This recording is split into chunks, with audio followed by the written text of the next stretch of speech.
Right, we are live. Hey guys, how's it going? Welcome back to the Kiwi Lads channel. We are back for another round of Super Rugby Pacific. We're up to round 8, and it is a wet, rainy day in the Waikato for this opening contest. Chiefs versus Reds, top of the table clash. Doesn't get much bigger than that for a Friday night. This is how the table sits. The Reds are at the top of the bunch on 23 points. The Chiefs in second on 22, and just that one difference in bonus points has meant that the Chiefs, they are the one behind. Now, there is a slight elephant in the room that I do want to mention here looking at the table, and that is if you look at the caliber of opposition that these two sides have played, it's very different. The Chiefs have had quite a few New Zealand derbies throughout their first 6 matches. The Reds, they have played 2 games up against New Zealand sides, one of which they won by 6 up against the Highlanders. The other, they were beaten by 24 points up against the Crusaders. So even though this is a top of the table clash, this is going to be, I believe, one of the hardest tests for the Reds throughout their season. Yes, they can feel like they're going into this game with momentum, but they have to start winning up against these Kiwi sides as well. And maybe that win up against the Highlanders just recently will be the momentum that they do need. Looking through at the way that these two lineups start, Ollie Norris, Brodie McAllister and George Dyer as the front row, Naito Akoi alongside Manakai Selby Rickett in the locking duo with Simon Parker, Jerome Brown and Luke Jacobson as the number 8. Cortez Ratama and Damien McKenzie sorting in as the 9-10 combo. McKenzie has been outstanding. He has pledged his allegiance to New Zealand rugby, locked until 2029, I believe it is. They will be playing for them till Quinn Tupai and Daniel Rona in the midfield with Leroy Carter, Imoni Narawa and Sean Stevenson sorting in at number 15 for the Reds. Alex Hodgman, Matt Faisler and also Jeffrey Tuamanga Allen there as the number 3. Canham and Sarakai Lotto in the locking duo with Bryle, Fraser McRae and Harry Wilson. Those two can just cause all sorts of problems for the Chiefs here. Jacobson, Jerome Brown, Simon Parker, they all have to be on their A game because if they're not getting those clean outs, there will be a few turnovers more than likely in the hands of Fraser McRae. Tate McDermott alongside Harry McLaughlin-Phillips in the 19 combo. Hunter Paisami alongside Pakeho on the outside. Filippo Dungunu, Lockie Anderson, and it is the youngster Murray at number 15. So, with the rainy conditions, this one could be quite an interesting contest. We have got there, Hamish Man Rugby 25 AO has gotten a lot harder, says Sean Johnson. So just in time for our final up against the Crusaders, I guess. We haven't filmed that yet, so I assume it's going to be a lot more difficult when we get back in there. What did you think of the Warriors winning? They made hard work of it. I will say that, but they got the job done. They've done that multiple times throughout the season. Weather has been horrible in Hamilton today. Yeah, unfortunately, the weather has not turned up for this contest, although the two sides, they'll certainly feel confident heading into this match, but maybe the weather changes the way that they play a little bit here as the Reds make their way out of the tunnel onto the FMG Stadium turf.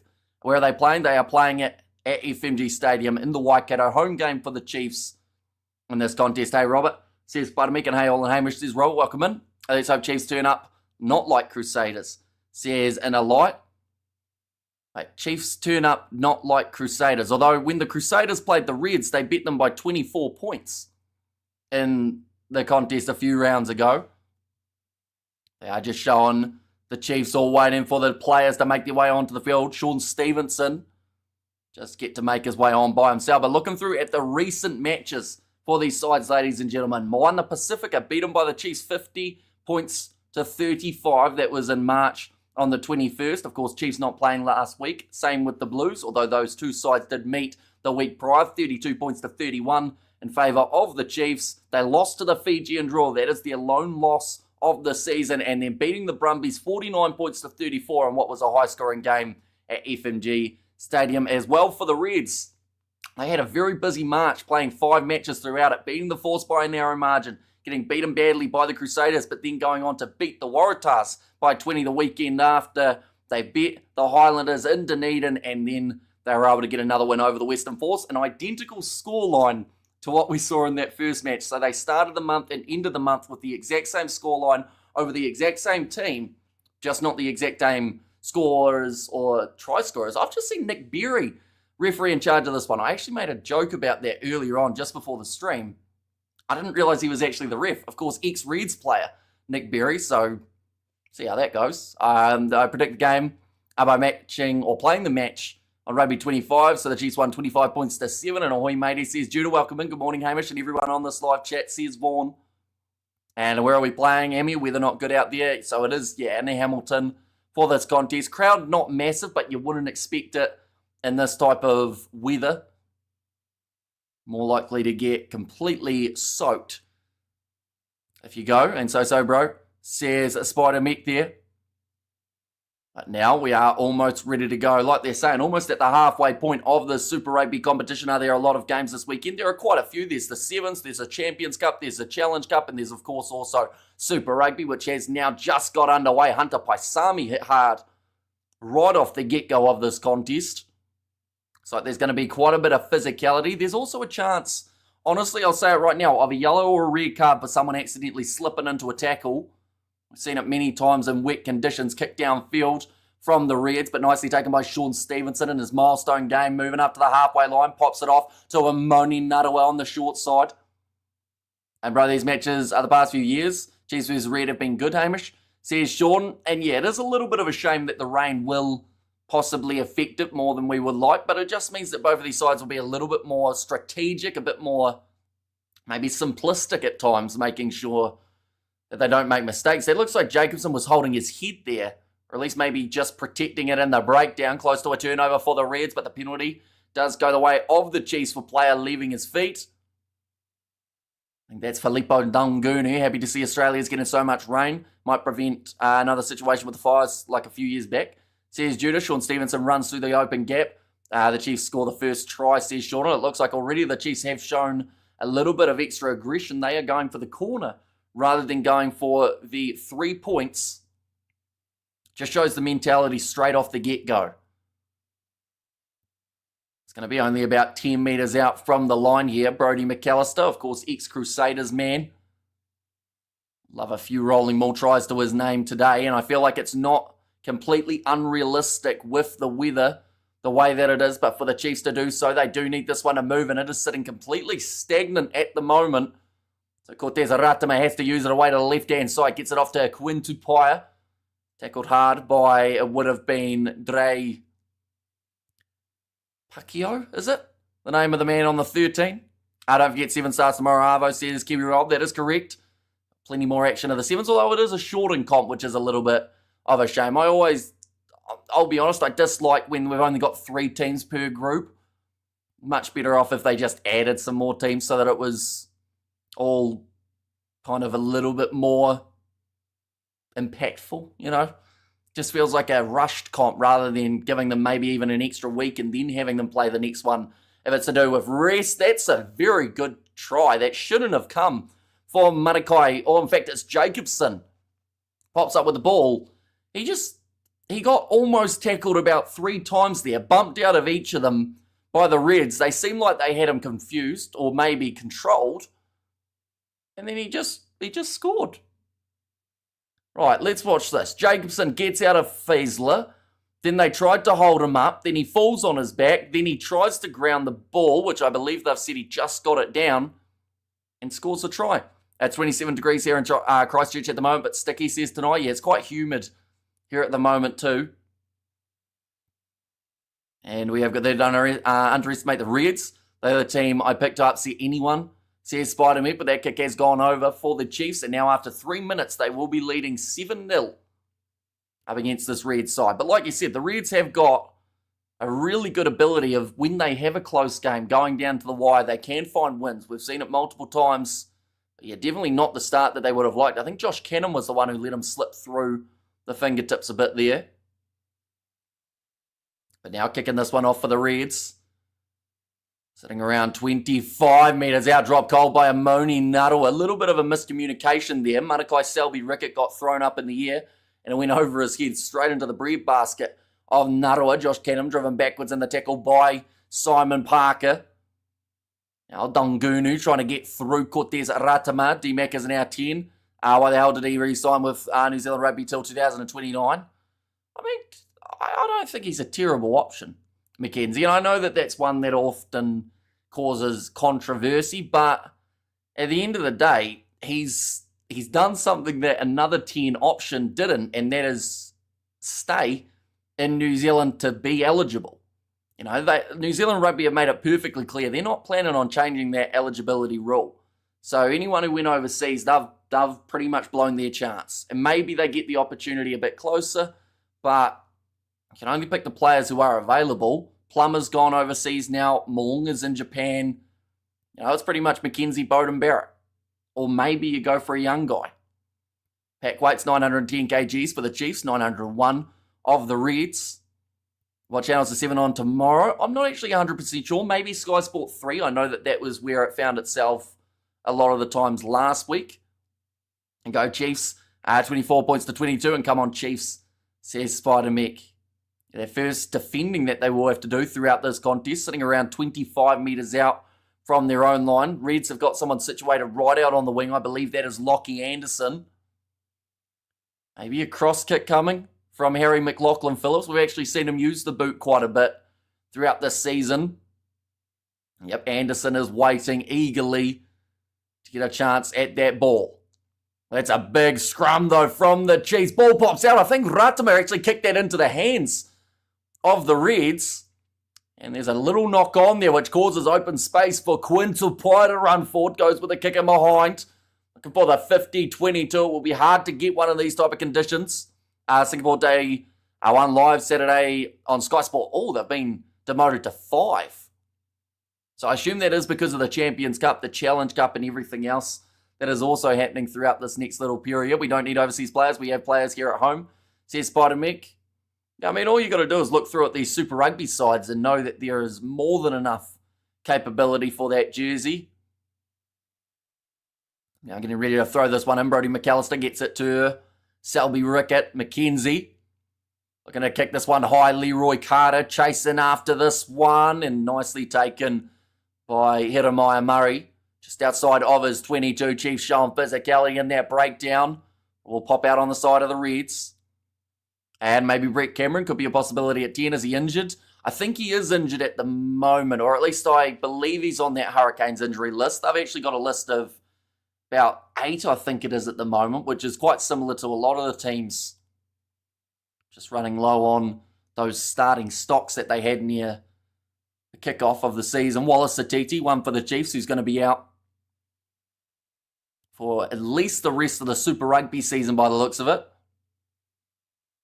It's out South African Island, says Kiwi Rob. Yeah, but New Zealand Rugby, if there's one thing we've learned, is they're set in their ways, so trying to change that is just an uphill battle that you're never going to reach the peak of, like maybe after the World Cup, but like the reason they're doing it is because they don't want all of New Zealand's players going overseas. They want to keep eyes on Super Rugby and the Bunnings NPC, which is always awesome seeing those ex-All Black guys running around in that comp. And Sky Sport 3 for Sunday. Says Kiwi Rob, I picked the perfect time to make my second cup of coffee. Drinking coffee and watching rugby. That's how you start the weekend, says Vaughan. Yeah, there is certainly a lot of rugby coming up over this weekend. So I will ask the question. Of course, this Chiefs Reds game was right up there on a lot of people's minds. That's going to be another knock-on from the Reds. This time Hunter Paisami dealing with the slippery ball. But yeah, what is the game this weekend? It can be Sevens, it can be Union, it can be Rugby League. Which match are you looking forward to the most of the whole weekend? You might even have to go top 3, because honestly, there are so many great ones that are going to be coming up. Can be Champions Cup, Challenge Cup, Super Rugby, NRL, Sevens. It's all happening. 8.5 minutes in. The Chiefs once again in a very good attacking position. Actually, a very similar one to what we saw for the Reds down the other end of the field. I put 50 cents on the Chiefs to win 1 to 10. I would get $1.60, says Novmum. So I see you have cut back since your win last week, which is ideal. Hi guys, new here, says Mashproof. Welcome in.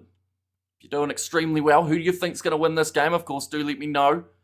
Chiefs have got a strong scrum, the most success out of any side throughout Super Rugby Pacific so far.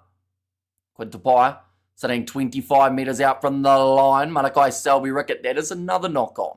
I think we're going to have a few of those throughout this matchup. And now on the outside, and Tupai Sami tackled. Hamish Macbeth, Kia ora whānau, says Rock, welcome in. I'm sorry, there is only point of keeping it in New Zealand if our coach selects them, says Kiwi Rob. but they do have to select them throughout New Zealand. But I assume there's certain guys, so I will ask the question. There's obviously someone that you feel should have been selected. Is it Satutu? Because I know that he was a guy that a lot of Blues supporters were disappointed not to see, but, like, you know, he expanded the side. We saw a few debuts. It's not all going to happen overnight. At the end of the day, they do only have a certain number of players they can select. As much as we'd love to see a squad of 300, it probably isn't the best financially. Now it's going to be rolled back by Tate McDermott. Does go high, just outside of the 22, working it down towards the halfway line. McKenzie takes it beautifully on the halfway line. Ball is there now for Cortez. Ratama goes across to Quinn Tupaia. In fact, this time it's Rona. Now to Ratama. McKenzie lurking in behind. Little kick coming in behind from Sean Stevenson. Goes straight to Dungunu. He does kick it down towards the Chiefs 20. Oh! Okay, that one was left alone by Sean Stevenson. Almost ended up becoming a 50-22. I'll be very glad that that one was just outside. Stewart, that's one still few around. Says Spider-Mick. And Cameron Miller from the Highlanders, says Stuart Moore. Yeah, there are a few good options in the 10. Josh Jacob, another player who's been talked about quite a bit. And, you know, eventually one of those guys I would like to think will get that big chance. How old do you think David Havili is? We're grinding on Fiji tomorrow. Wish they get past the draw. I think he's only like 31, isn't he? I don't think he's actually as old as people think he is. Don't get me wrong. He seems like he's been around for like a couple decades, but I think it's only about 10 years that he's been on the scene. All nice little ankle tap coming on Damien McKenzie, but gets the pass away on the outside to Amoni Narawa. Opens up the gap now for Brony McAllister to run for. Just a little bit of a miscommunication there between Narawa, and that is going to be another penalty going the way of the Chiefs, though. Second time in the breakdown that Dungunu has been penalised. If our coach doesn't select them, do you blame our players going overseas? Look at players for other countries. Says Kiwi Rob. No, not at all. And that's the thing. The commitment or the loyalty shown by those guys who stay in New Zealand and don't get selected, that is normally what puts them ahead in some people's mind than the guys who go overseas. Like, at the end of the day, you got to do what's best for your career. Someone who's the perfect example of that is Lester Whainānuku. He was going to be a long stayer in the All Blacks, but he said, my goal when I started playing rugby was to provide money for my family. And now that he's in a position to be able to take overseas contracts and get a whole heap of money in his pocket while he can play rugby, he's done it. And a lot of people admire the honesty. And, you know, it's one of those ones, if you feel like you're not getting selected, you go overseas, you take the big payday. It's perfect. In fact, you can almost get the best of both worlds. Because, you know, someone like a Plummer didn't seem like he was going to get a lot of time in that fly half jersey. So he ended up going overseas, and now he's on big money in France once the season comes to an end. Hopefully he gets through it injury-free, though, so that he's able to earn that big money. Naitoa Koi. And off to this right-hand side. I don't think this will be a high-scoring game, says Novmum. Yes, money needed exactly, says Bhavani. And money attracts them overseas. Always money, eh? Says Spider-Man. Yeah, we're in the era at the moment how, like, yes, people want to play for their country and they'd love the opportunity to do both, but the money's just too high. You know, like, if you're going to France and you can earn, let's say, I don't know what they're on, honestly, anywhere between probably a couple 100,000 to 500, 600,000, 30 years old, born 1994, says Stuart for David Havili. Now only 5 metres out from the line, Jerome Brown looking for that counter in the breakdown. It was actually Harry McLaughlin-Phillips who has his head pop up and win the penalty. Your connection is flaky at my end, says Novmum. That could possibly be the weather. I haven't seen too many connection problems so far on the streaming software. Normally it lets me know if it's glitching a little bit, but I think it's not too bad for now. Now McLaughlin-Phillips not only wins his own penalty, but does kick the ball into touch, probably about 30 metres out from their own line here, the Reds. He looks 34 or 35, to be honest. Yeah, he's just been around for so long that you kind of get used to thinking he was a lot older. You're pretty safe down there, Hamish, says Albert. Yeah, see, I don't know what's going on in the world. I normally only follow sport, to be honest. Probably should know more, but nah. No idea. Now, take McDermott. Going up high. Filippo Ndungunu chasing after this one. Amoni Narawa is going to be knocking that ball on. Then knocked on by Josh Canham. The headgear on him only lasted a good 10 minutes. Then he got rid of it. Are you having the same problem as me? Says Matthew. And we have got there, was a scoreboard freeze. It does seem to freeze every once in a while. It's all about how I hold the mouse pretty much. That it either goes smoothly or it ends up being a big problem. So far we've already seen 4 handling errors throughout this match, and that is only the first infringement, I should mention. I mean, we've seen a few double knock-ons coming, but it only counts against the side that have dropped it first. They've conceded the scrum. Still a little bit of rain, not as much as they had earlier on, which hopefully is the way that it will stay throughout this game. Two sides that love running the ball. I think he needs your skin routine, Hamish, to stay young as always. I think I probably need his. I'm starting to age, not like a fine wine, but more so like a expired milk. Going off to this left-hand side. Canham almost ripped away from him by Naitoa Koi. So the Irish fans are blaming Jacques for coming third in the Six Nations, says Albert. Some are, but I also do think that like some of those rumours from the looks of it have actually been South Africans trying to stir stuff up, which, you know, it's going to happen either way because there is the rivalry there. So, yeah. I wouldn't believe that it's all just Irish fans because you see some of the account names and you go, yeah, never mind. Going off to the right-hand side now, Jeremiah Murray. Nicely tackled, just inside of the Chiefs half. There's going to be a ball knocked on there by Ndungunu. Yep, double knock. Wait, okay, Nick Berry had his advantage out for knock-on, then decided to take it away. Little kick coming in behind, and nicely played by the Reds. That'll put the Chiefs probably about 10 metres out from their line. Hey, man, say, hey, Michelle. I born in 1965. You're doing a great job, mate. Says Justin there. So shout out to Justin and Michelle, I assume. That is. What's your opinion on Australian rugby? Saying no to Falau coming back for that Australian-New Zealand team. Says Kiwi Rob. It's an interesting one. I haven't read into it hugely. But, like, I assume it's Australian rugby trying to cover themselves and saying, like, we're standing against what we said was the initial reason he wasn't playing. Because if they kind of backtrack on themselves now, then they get into the whole situation of, you know, starting to get in a bit of trouble. But, like, he would fit into that side very nicely. And he's still a world-class player. But, yeah, I don't think Australia want to take that risk. And hi, it is Chad, says Chad. Hello, Chad. Brian O'Driscoll and Off the Ball podcast. Or Blaine Iver live on TV.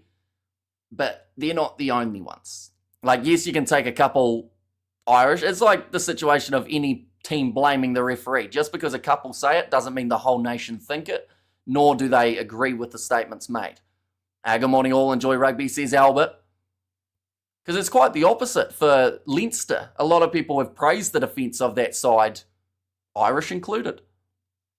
We're going off to the left-hand side here. Take McDermott, little grubber in behind. McKenzie well covered, he slaps it back. And that is now going to be going back for the original advantage. I think they made the right call, bro, because of all the stuff he said. Says Matthew. You're not aging. I can see you're aging younger. Oh, I don't know about that. I'll take it, though. Cheers. But, yeah. Body's starting to feel it more. Hit the like, subscribe, comment. All easy ways to show support. Says Fear Grow Freestyles. Owes the best to Stamish after Nisbo. Says Shane. I assume you're talking in the commentary box. It's a tricky one. I actually... who was the bloke that I was talking about who does the Bunnings NBC? I quite enjoy listening to one of those guys. Is it Tony Johnson? That might not be the name. But one of them, I think, does really great stuff with the grassroots side of things, which is probably why I've heard a lot more of him. Because anytime we do an international or like league game, we don't actually get to really hear the commentary. Other than when the TMO comes in, I normally will turn it up a little bit so I can hear what's going on. So I actually miss a lot of the great commentary moments. That's a great try from the Reds. Rolling ball situated about 5 metres out from the line, and Matty Faisler will get over. Or Fazler, I should say. I always add the E in there. Red scored. They did indeed. Matty Faisler. I've confused myself now, but yeah, scoring off the rolling ball. Thanks for the mention, cuz. No worries at all, Shane. It is good to have you here. Plenty of Super Rugby throughout this weekend. Six Nations, of course, has come to a close, but we've got the Europeans Champions Cup, which involves most of the sides in that comp. Challenge Cup 2, involving the South African sides. Stupid DMAC, says Kiwi Rob. I think you just don't like Damien McKenzie, Kiwi Rob. Let's be honest. But you also haven't told me who your fly half is. I assume it's Bowden Barrett. And Waz won the Tigers 24-26. Yeah, massive win for them. I actually thought they had lost that game. That one's missed away to the side for Harry McLaughlin-Phillips. But then that try was disallowed of the Tigers where they almost went 2 in a row, or 3 in a row almost, I think it was. Rugby Union treated him badly. I agree with him. Read the scripture, man. As a woman with a woman, says Spider Mech. Yeah, whether you agree with that side of things or not is, I guess, like Australian rugby have to look at the audience. They have to look at like the younger generation in a way and decide whether or not that's what they want preached while on the field. Like it's a really tricky one, but like I said, the reason that they didn't go back to him is because if they did, then it seems like they're backtracking and then they're going back on their word, then that gets them in trouble, then he'll ask for compensation, then he gets more money, then it just all hits the fan. You need to do Sky Sports commentary. I think they recommend you for that position, Hamish, says Rock. That's going to be drop backwards, and that one, or in fact, no. Yeah, drop backwards by Sean Stevenson, so it won't be another line out here for the Reds, who are sitting 2 points down at the moment against this Chiefs side. I would have to say top of the table clash between these two sides hasn't quite lived up to the expectations just yet, but that is, of course, the weather has played a massive factor there. Now, that one's going off to the right in the line out, but it does work out for the Reds. Harry Wilson hits it forward. McDermott going with a nice inside ball. Back across to the right. Chiefs going to win right. I think they should, but like the Reds are a tough side. And if they're close in a game, like we saw up against the Highlanders, they will be able to find a way to win. So the Chiefs, the biggest thing will be trying to separate them enough so that the Reds don't have a chance of a comeback. And we have got the Rugby League kills Australian Union because of the massive salary cap offered, says Rock. Yeah, a lot of guys do go into that Rugby League side, and it's also down to the fact that normally rugby, in terms of where it is played, it's actually quite limited compared to Rugby League in Australia. Normally it's private schools that do offer Rugby Union. Nice run here from Tate McDermott. Pops it up to Josh Canham. They're only going to be about 7 metres out from the try line, but letting that ball come out. Losing his footing there was Brodie McAllister. And it's still on the side of the Reds. Lukan Salakai-Lotto goes off to Hunter Paisami. Rush defence from Tupaia. Stops his momentum. But once again, the Chiefs will be under pressure. We have to remember the last time they were in these type of conditions, it was probably up against the Fijians. It was the game that they lost, but kick downfield. McKenzie chasing after this one. Murray casually goes forward, joins in. And McKenzie gets his hands over the ball, and he does get the penalty for the Chiefs. G'day, Hamish. Reds, I'll need to keep with the Chiefs. In the first half, reckon they go hard, second 40. And we've seen a lot of sides throughout Super Rugby become second half sides this year. DMAC didn't release, says Kiwi Rob. I think they initially said that he kind of half by made the tackle on the sliding player, which you're not really supposed to do, but then he did have a little release involved. But I also do think that that penalty was awarded for him getting slightly neck rolled over. I could be wrong, once again, didn't hear it, so hard to say. Are you blaming the weather? Thought only South Africans do that. Just kidding. I'm blaming the weather for a lower scoring game. Like, not saying that either side are doing worse in this scenario, or doing worse than the other team. But yeah, the weather with wetness has certainly affected how free-flowing it's been. What streaming service are you watching the game on? I am watching on Sky Sport 1 here in New Zealand, or Sky Sport Now, if I'm being a bit more specific. And we have got our games covering this weekend, please, says Albert. So I believe sevens-wise, we've got quite a few that are taking place. That's going to be another penalty advantage in favour of the Chiefs. A great play by DMAC, says Matthew. Now going off to the left-hand side. Now going off to the left. Chiefs are the favourite, minus 1,000, says Dovin. But yeah, for the weekend, We've got a few games of the Champions Cup. I haven't decided which ones yet. I believe Leinster versus Harlequins will be one.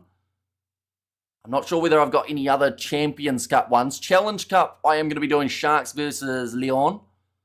The other two, I think Bayonne overlaps with the Sevens. That makes it a little bit difficult. Plus, each match that I want to watch of the Challenge Cup, it costs 15 New Zealand dollars to purchase. So it's a little bit more on the financially rough side. How many games covered tonight? There's only one game on tonight. There's no second match for Super Rugby. There's 4 of them taking place throughout the day. For Super Rugby tomorrow, I am doing Fiji and Drua versus Crusaders and Blues versus Hurricanes. Chiefs take back number 1 spot tonight, says Smash Bruth. And we have got today's match at Waikato, right? That is correct, yes. And morning, evening all from Kurnovik. Welcome in. You are doing extremely well. Brody McAllister now looking to go for this rolling maul yet again. It's going to be a popular move in this match, I would say. Oh, almost popping out of the hands of Naitoa Koi. Now 5 metres out. Ratama going back across to Akoi, who gets within about 3 metres. Ratama goes short. I think that's George Dyer, who's been dragged down only a couple metres out from the try line. Jerome Brown thinks about reaching out. Decides against it. There's a player upside down. I think Manakai Selby Rickett did a headstand there. Narawa looks like he's going to be held over the line up. So they will go back for the penalty again. Show us your best, Chief, says Moa Hunters. Right, Nick Berry's just said to hold off on taking the quick tap as there are a couple men down. Jerome Brown looks frustrated. Moaning Narawa maybe should have just left Cortez Ratama to be able to handle that one and pick who was the best option. And they're actually going to take the 3, so the Reds might consider that a mini victory. Have you ever been to another country? Yes, I have. I've been to 2 other countries outside of New Zealand. Last 5 penalties conceded. We have seen 3 against the Reds in the last 3 minutes. Starting to get a tad ill-disciplined. Looks like Brody McAllister was still down for a bit of time, but he's back up to his feet now. We'll be able to continue. Because of that first missed kick from the Reds, it means that this would actually be a 5-point lead here. The leading point scorer in the comp, Damien McKenzie, moving up to 89 points, more than anyone else. Or Super Rugby Pacific 2025. Looks like Dongunu. It's actually a little bit slower. He doesn't look too flashed at the moment. I think Campbell is ready. I think it's stupid having 4 games on Saturday, says Kiwi Rob. It's quite a big day, isn't it? I'm not sure what the reasoning... I assume it's just with the fact of where those games are taking place. Oh, yeah, that's Dalgunu's leg. That's actually... Like, Jacobson's fallen on that knee at an awkward angle there. Not looked at, but that's the type of thing that we're seeing as a yellow card in the north. But yeah, I mean, they could have looked at maybe going with the Force versus Highlanders game tonight. You know, having it as the early game on Friday. Or sorry, the late game on Friday, but early for them. So that I understand why they didn't, as normally the Western Force don't like earlier games on the Friday, just because people have to get home from work, etc. So it just makes it, just schedule-wise, it's how it's worked out. Maybe a game on a Sunday could have been an idea, though. Go the Chiefs, says Linus Tube. Who's more consistent neutral? Nick Berry, R. O'Keefe. I think globally more people would agree about Ben O'Keefe. Like Nick Berry, don't get me wrong, he can have some really strong games, but he is one of those refs that every once in a while can have a bit of a rough one, and all refs are like that, but he's probably more known for his rough ones than his good ones, sadly, and that's the thankless job that is being a referee. You could do absolutely perfectly in a game, but there's still going to be 2 sides that dislike you at the end of it, because at some stage you've given a penalty that someone doesn't agree with. Reds who? Score that Aussie is rugged, not AFL. NRL doesn't deserve Porsche the GOAT, says Shane. I remember last year or following year, they used to schedule a Monday match or Tuesday. Can't remember it anymore. Just saw you've got 62,000 or almost 62,000 fair plays to use, mate. Says Kernowick. Thank you very much, mate. Do you support, or who do you support in State of Origin? I'm normally pretty neutral. My mum likes the New South Wales Blues. I think Dad used to like Queensland, but maybe now he's gone to the Blues because happy wife, happy life. But Yeah, I'm pretty down the middle, really. I just hope that it's good each year. I'll still watch it no matter what. Just showing here, attacking rank first at the moment for the Chiefs. Try score 32 points per opposition visit, 3.2. I love New South Wales. Says Chad. I hate any favourite game of mine play on Saturday. I'm busy fixing cars. Says Spider Mick. So you prefer a Friday night one, I'd assume, Spider Mick, rather than Saturday? Or if you had to pick Friday night, Sunday afternoon, which one would you go with? Our time is going by fast. It's 5th of April. Yeah, it's absolutely like 5th. You're in the future, but yeah, it's flying by at the moment. This year already, we're up to the 4th month. Chiefs have been told to use, it looks like Ratama will go with this one on the left-hand side. 50 metres out from the Reds line. Good backline movement coming from the Reds. They say it's forward. Where was the forward pass? Carter scores it, but they're going to have to go back for it. Okay, Angus maybe. Says it was forward. We're going to have to see this one again, I would say. Daniel Rona does not look happy. Right, Quinton Pyatt. Yep, that one was flat, I would say. We're going to see it from this angle now. Quinton Pyatt just doesn't quite get that hand twisted back enough. And Sunday Arvo Hammy, says Spider Mick. Up the Hurricanes, says Chad.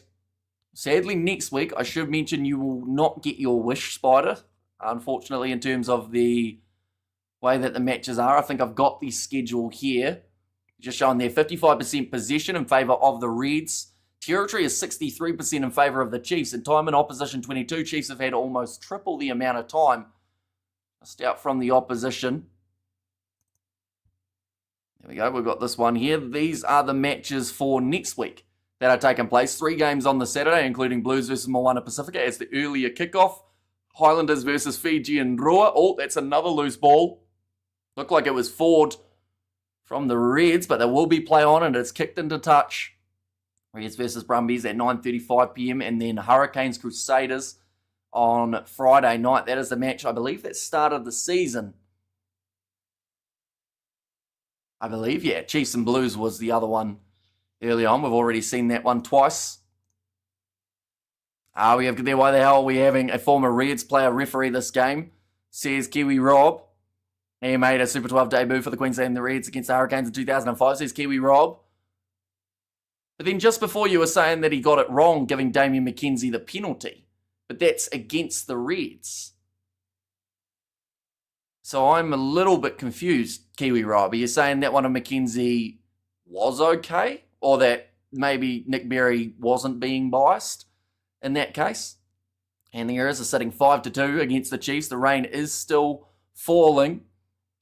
I'm going to Crusaders versus Hurricanes, says Jan. And Red Scrum looking solid too. Yeah, neither of these scrums are really going hugely backwards, are they? They're just holding their ground. And go the mighty Waikato Chiefs. Mana hard, brother, says Christopher. Our ball is about to be fed in by Tate McDermott.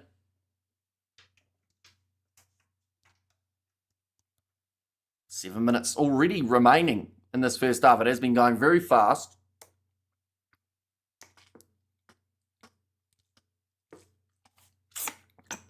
McDermott pops the ball up. Having to work hard in that breakdown to be able to get it back on this side of the Reds. Faisler wasn't ready for it. Or Fazler, I should say. I'm going to get it one day. I keep on changing it every time I say it. Now, 10 metres out from the line. Dongunu has continued in this match as well, I should mention. He was a little bit of a concern for injury earlier on. Penalty advantage in favour of the Reds. They're only 10 metres out from the try line. Tuamunga Allen pops it up now off to the right. That looked flat.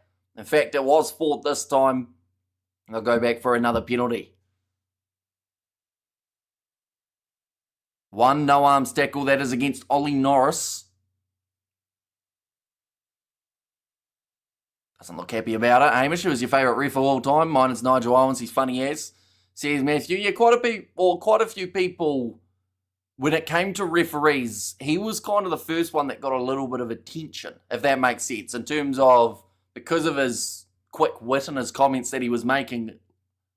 Like, if you ask a few young referees, they'd probably say that he was one of the reasons that they got into it. That ball's lost for the Reds. Little knock on top of their maul. There is going to be a scrum now for the Chiefs about 7 metres out from the line.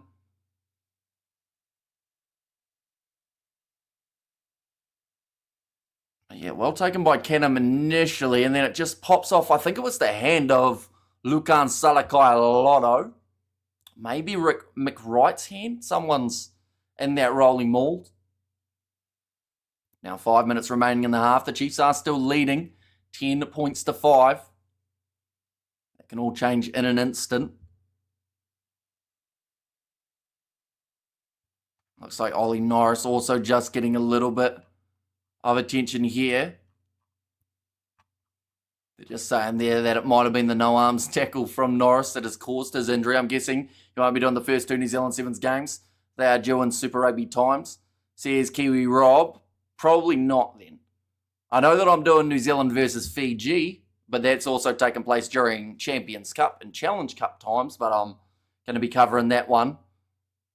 But yeah, the way that it works out for the Sevens, I believe I've got a few games that I can sneak in, and depending on how smoothly Fiji and Roar versus Crusaders goes tomorrow, I might be able to do that South Africa Great Britain game taking place at 6:26, but with the Sevens weekend, we've just got to try and balance it and make sure that we're keeping as many competitions happy as we can. Our first half has gone fast. It's gone very quick. We've had a lot of downtime in terms of those scrums and whatnot, but still been going quite smoothly. Just showing there, Western Force versus Highlanders. That will be the last of 4 games taking place tomorrow. First will be Moana Pacifica versus the Waratahs.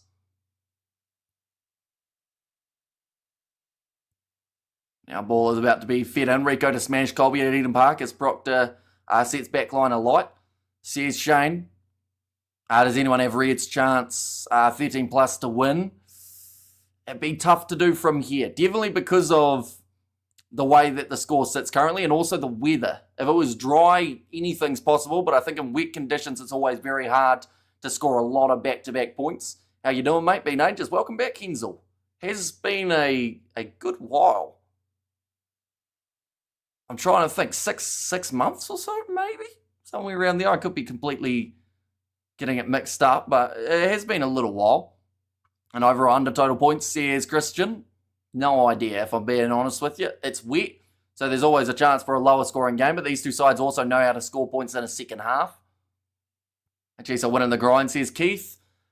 I'd say they're probably winning it a little bit more than the Reds are, but at the same time, the Reds are still well and truly in this game. 4 minutes remaining, and the Reds have got themselves another penalty. I'm going to see it here. Jerome Brown just falling the completely wrong way there. And 6 months, yes, says Hensel. And g'day, Kurno Week, says Spider Mick in there too. Now 3.5 minutes remaining, and the Reds will have the line out about 17 metres out from the Chiefs line. If they're able to score a try now, it's going to be the perfect chance. We have got their apologies for tardiness, Hamish. Where were you tardy? Was it on this live stream, Peter, or all you've said so far that I've seen, or like in recent times, was g'day? Don't do blues and canes, says Rock. And bet thanks, says Christian. And the over-under is set at 43.5 points. Yeah, see, the thing is, over or under total points from Christian, that was very broad because you didn't even tell us what the over or under was. When is the big day, Hamish? Are we all the members invited? When's my big day? Which big day are we talking, Rock? And yep, been travelling, says Peter Wild. And 100% says Keith. Listening at work in England, says Charles. So, of course, the Champions and Challenge Couple will be a little bit of a better time zone for yourself. But, yeah, we do appreciate you being here. Only 2.5 minutes. We've now got another scrum. What do you think, David? Now, that's a good scrum from both sides. I think it's popped out on the back of the Chiefs side, and they have got themselves the penalty advantage. Now, McKenzie with a cross kick goes straight into the hands of Leroy Carter. Can't quite link up with Sean Stevenson. Hamish, big day. Well, I got to find someone first, don't I? It's normally the main thing that you need for a wedding, although there have been instances where people have married themselves. Championship moment. Says Keith. Championship moment. Which one was that? I got the under 50.5 and now set on 43. What happened to the Blues this year? It is great, but baffling if honest. I think they've just had a really tough start and a lot of close games that they should have won but didn't. I think that as the competition wears on, though, we're going to see them slowly climb, and I wouldn't be surprised if they're sitting 5 or 6, maybe even higher at the end of the regular season. And, you know, like, they're still definitely contenders. Yes, they've been rough, but they know how to win. We saw that last year. I don't know rugby well. I just bet on the Chiefs to win. He said the weather isn't good, so they might favour the under, says David. But now, Tate McDermott with the ball, gives it off to Filippo Dongunu. Oh, nice kick, but he has knocked it on again there, Dongunu. Ref's going to say play on here. The ball's in the in-goal area. It's going to be a try. Did Dongunu not knock that ball on? I think they're going to have to check this one to make sure. But the Chiefs are going to level it here. I'm not convinced that Dongunu didn't knock this one on. Maybe it came off McKenzie as well. But we're going to see it now. Dongunu, he was actually the man who threw up the initial kick. Looks like a knock on. Maybe just from the angle it looked good. Who's winning in Super tomorrow, Hamish? Says Smash Proof. It's a tricky one. The drawer probably... Oh, did he even ground that one for Bryle? I'm not sure whether or not he even got that ball down. In fact, there's probably 2 or 3 things that they could check here, and it seems like they're not checking any of them.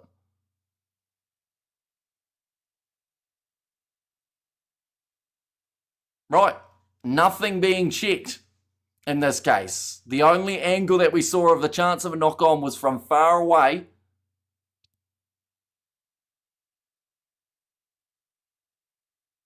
He's grounded it with the torso, but did Dongunu knock the ball on?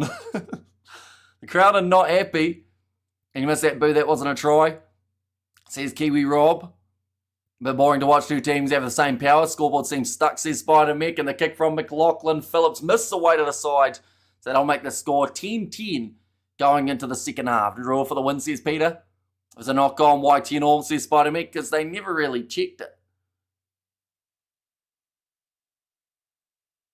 So they've said there pretty much you just have to ground it with your torso. Any form of downward pressure, there wasn't a huge amount of it if we're being honest. Nick Berry and TMO have got that wrong. Says Kiwi Rob. But the Chiefs are having a huddle out there on the field before going into the sheds. How's that awarded? Sounds like the referee. Says Demon the 11th. I think we've got a chance, seeing as we're at halftime, where'd that bar go? We're going to have a quick look. See whether or not Dongunu got anywhere near that, because it just looked very much a 50-50 between him and Damian McKenzie. Timo being lazy, says Not Australia. Yeah, I'm surprised we haven't had someone look at that one, but then that is just down to the TMO discretion, isn't it? Right, we're going to go frame by frame. It's very far away, so it's going to be quite hard to see. But Dongunu goes up for it. Nah, we need another angle, because honestly from that angle, it looked like McKenzie had it, or at least slightly touching his hand, and Dongunu's come through and just slapped it straight out and forward. But then from that angle, it looks like Dongunu's like a metre to his side, so maybe Dongunu didn't even get close, but that's where like a behind angle or something like straight on would have done the job.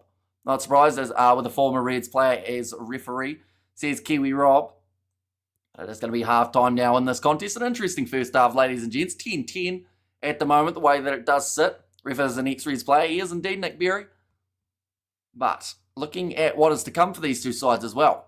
For the Chiefs next week, they are going to be playing the Waratahs. That is the Friday night game taking place at 9:35pm New Zealand time. Then the Chiefs have got the Highlanders, and then following that, they've got their game up against the Western Force. For the Reds, they have only got 2 more games taking place in April. They have got the Reds versus Brumbies match at 9:35pm, and then they have actually got the rest week going into their next match up against the Blues in 21 days' time. But these are the matches that are taking place next week for anyone who did miss them just before. Surely they'd have another angle. I would have thought so.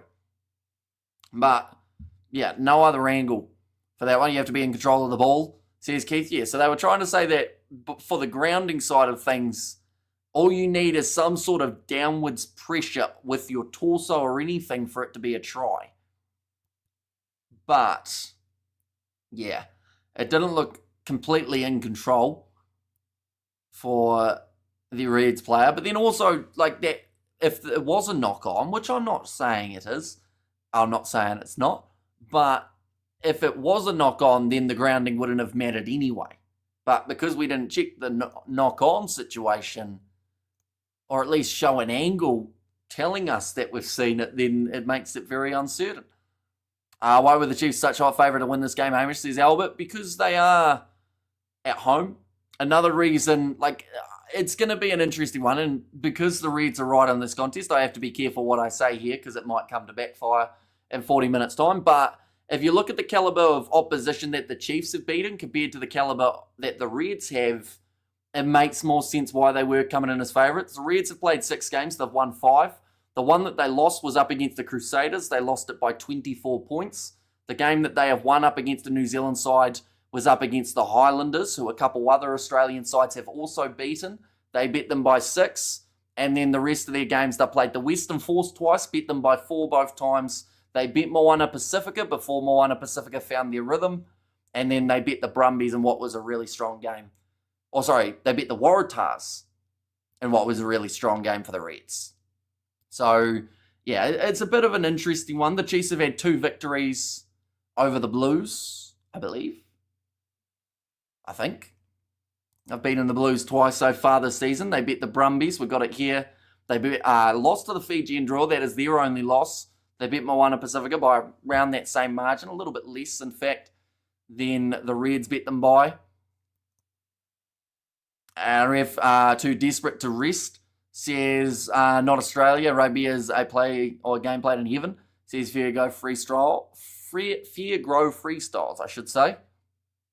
Aussie would have loaded 25 different camera angles. Yeah, they would have had. Well, in fact, we've got an angle here from behind the posts. So surely that one could be zoomed in, maybe. But, like, honestly, he could have been a metre away. It just would have been nice to actually see that it wasn't a knock-on, rather than just being told. Because, I mean, we saw that one, whose was it? In the Six Nations, we got told he was in touch. Never saw an angle of it. And the more that you look at it in real time, the more it looks like he was actually in the field of play. But the TMO made the decision saying, no, he was in touch. And we never got to see it. So I feel like people are slightly hesitant to believe them.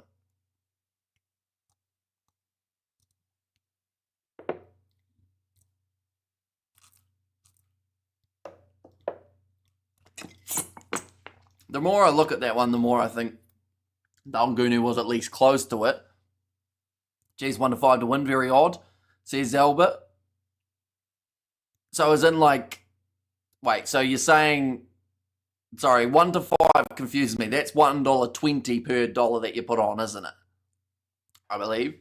So are you saying it's weird that they were such a hot favourite, or that it makes sense? How's your cricket? Cricket season sadly is over. I didn't actually play as much this year as I possibly wanted to, but hopefully next year we're a little bit more active for it. Just showing here, Moni Narua. He's had quite a few handling errors alongside the rest of the Chiefs, of course. I think for the Reds, Dalgunu has dropped the ball about 3 times. We're seeing Chiefs dropping 3 high balls and 5 handling errors along the way. Reds are seconds, so odds are odds. Or are odds. Still that the Reds 1 or 4-1. Is that for the current odds, maybe? I think it is also, we've got to look at the benches. Could be the difference maker in this one. For the Chiefs, they have got Tupavai, Taukiaho, Xavier Rowe, Josh Jacob, Gideon Rattling, all in there. Aidan Ross, Ruben O'Neill, Summer Penny Finau. So quite a few All Blacks in the mix there. For the Reds, they've got Tom Liner, and they've got Ryan Smith, Zainun Gore, coming off the bench too. So, yeah, I think it's just down to the fact that they were quite heavy favourites getting into the contest. For us here in New Zealand, it's $3 underdogs for the Reds compared to, I think for yourself, it is $4 underdog. Unless maybe 4-1 is actually $3, maybe. Draw halftime sounds like a slippery game. Yeah, very wet out there. IFL, Kiwi Rob is going to throw his TV in the ocean. The Blues lose to Pacifica in a week, says Demon the 7th. Yeah, they've got their game up against the Hurricanes this weekend. That's still going to be a tough game, don't get me wrong. Like, the Blues will have to be on form, definitely after how the Hurricanes played last week up against the Waratahs. We see possession is in favour of the Reds. Territory still slightly in favour of the Chiefs. And don't do, says Will Skull. Who do you think the shorter format favours? Australia or us in the sevens? You talking female or male? Kiwi Rob. Because I think that, like, sevens at times is that unpredictable. You could honestly say either side and you'd be correct. One a must win, says Rock. Female, says Kiwi Rob. Well, I think both New Zealand and Australia have shown quite a bit of dominance in the women's sevens as of late. The fact that so many finals recently have been between those two sides, and I think the momentum is another thing to look at. Like, I think it was New Zealand have won the last two, or maybe Australia before that game that we saw recently have won 3, then New Zealand 3, then 2, then 2, and it's kind of almost like it's one of the best rivalries that we've seen at the moment, or the most competitive rivalries on the 7 circuit this year, if not for the last couple years. Right, both teams' first half performances 1 to 10. Are we saying 1 to 10? How much of that can I put down to the weather?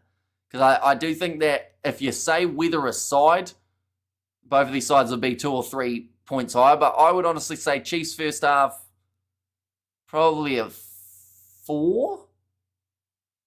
Just because of how many stoppages. Reds, you probably can't go any higher than a 4 either, to be honest. Like, there is a chance that both sides can do well in the second half, but it's just been quite difficult to get there. I imagine a final between Drua and Pacifica. That'd be incredible. In Fiji, it'd be like the Super Final 2007. The Bulls and the Sharks. And imagine if Pacifica beats the Drua. Don't know anything about rugby, but do you think the Reds can win? So the only reason you are here, Polo, I assume is because you want to bet on it. Is that a fair statement? Because if so, there have been a lot of people who have been popping in for that exact same reason. Moana, been pretty good lately since Savia joined. A bit of a good uplift for them to be playing with an icon. Hopefully we can beat the Forces Max. That is, of course, referring to the Highlanders. 96 versus 88 points. Yeah, like both of the sides are just back and forth. And any time that they play, for me anyway, it's 50-50. Which you can't say about pretty much any other rivalry on the 7 circuit. The TAB should have odds for the final. For the women's sevens not being between New Zealand and Oz, says Novmum. Nika Nikia Hamish says Danielle and Canada female was once a top tier 7s team, but I don't know at the moment. And the saddest thing is the men's side are on the Challenger circuit. They don't even get the opportunity to play on the 7 circuit anymore. We look at who the sides are near the bottom 4, and, you know, the USA could end up getting knocked out this year, which would lose pretty much all of North America from the 7 circuit, which I think would be absolutely ridiculous. Like, we've had a couple rants about it, how they shouldn't have decided to relegate teams, and, like, I'm all for, like, 1 or 2 with a chance of relegation, but 4 playoff games just seems like they're really milking it. Yes, I haven't seen you since the Ashes. That was a little while ago, Jacob. Hopefully you have been keeping well. We're actually, I think we're closer to the next Ashes than we are to the past Ashes, aren't we? So, yeah, it is great to have you here. Teams lost 5 games, 4 wins, 1 loss, thus 50-50. Says Albert. Teams last game on paper form. Yeah, although if you look at the opposition and the level of teams that they have played, it does change a little bit. Just because if we go here, so the Chiefs in their last games, they've beaten the Blues, the defending champions. They've beaten Moana Pacifica, who were a relatively tough side. They also beat an Australian side. So at the moment for the Chiefs, they are undefeated up against Aussie opposition. Whereas the Reds are not undefeated up against New Zealand opposition. It was only a few weeks ago the Reds lost 43 points to 19 up against the Crusaders. They've also had narrow victories their last 2 games. And if you look at points differential in the overall scheme of things, the Chiefs have got double the points differential and some than the Reds. This game taking place at FMG Stadium, Aussie side's away record is not as strong. It took the Brumbies about 11 years to win at Eden Park. Same with the Reds playing down in Dunedin up against the Highlanders. So there are all little reasons as to why this wasn't just a 50-50, but it's a little bit deeper than just based off form, if that makes sense. The money is doing it. Says Danielle, if we haven't got robbed in the Canes and Reds game, I could still be in top 3. Says Max, my additional franchise plan is not going to happen. I bet you thought I'd forgotten, says Peter Wild. No, I was always wondering what was going to be happening in that regard, but it's a shame that it sounds like it has fallen through. If New Zealand women win on Sunday, it'll be back-to-back 20 wins, says Kiwi Rob. Yeah, Argentina, they are also on a tear in the men's side, but the shortened format, I don't think benefits Argentina. Definitely not when they've got South Africa in their group. All it takes is one big loss and they're gone. And that will end their winning streak that they've been on over the last 2 or 3 legs. Evening, brother, says Beauty V. Welcome in. The way Oz Rugby is shaping up, I reckon the British and Irish Lions, their hands full in the test, which is great. Some nice low-scoring tight tests would be bang on, says Kierno Rick. Yeah, I do think that the Lions tour, compared to where people thought it was going to be, let's say, maybe 6 months ago, it's actually looking a lot better. And hopefully there's some sort of competitiveness alongside it. You see their tackles missed 9 by the Reds throughout that first half after making 64. And about 20 extra tackles there, the Chiefs, missing 2 less tackles than their opposition. Kick meters and carry meters, both higher for the Reds. And then penalties conceded 6 against the Reds, 4 against the Chiefs there. Right, Les Kiss just saying that they've thrown everything at them in this first half.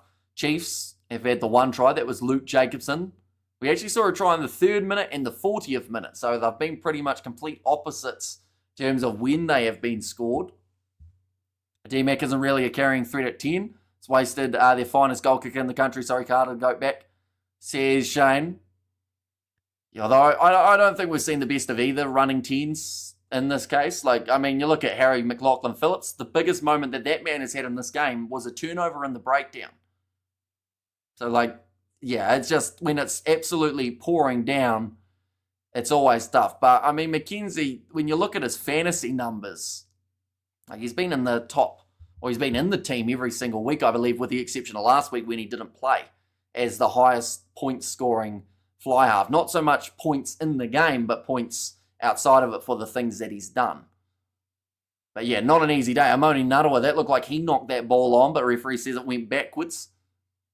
Got the schedule for the men's and the women's from Kiwi Rob too. That ball's going to be available for Lukan Salakai Lotto.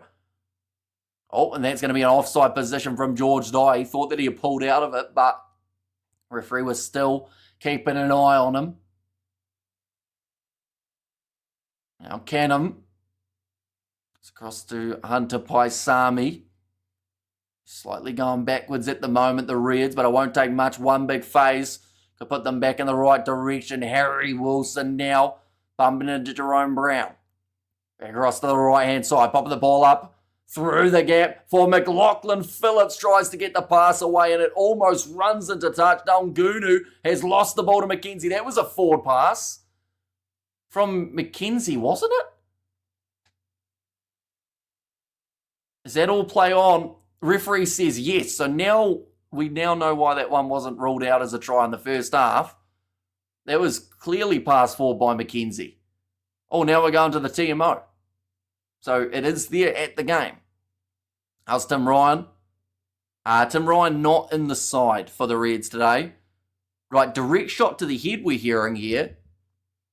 What do we got here? So Ryan Smith, Paisami. Is it the Dyer arm coming around after he's been tackled? Oh no, it's McWright. It's a little bit of a dirty one from McWright there, trying to go for the hit on Dyer as he went to ground. Mainstream sports media hype is a bore. I prefer shows like this one and DSPN from New Zealand. The British and Irish Lions hype up seems to have left some up north looking what they are.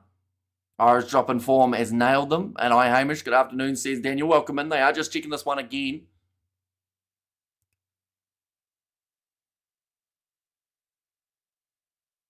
I don't even know if they know what they're looking for here. That one. Tuamunga Allen, in fact, was the one that they were looking for. Question, do you think you'll be able to do any Kiwi games for the Sevens? We are going to be doing New Zealand versus Fiji, like I mentioned, at around, I think it's 1:30 a.m. New Zealand time.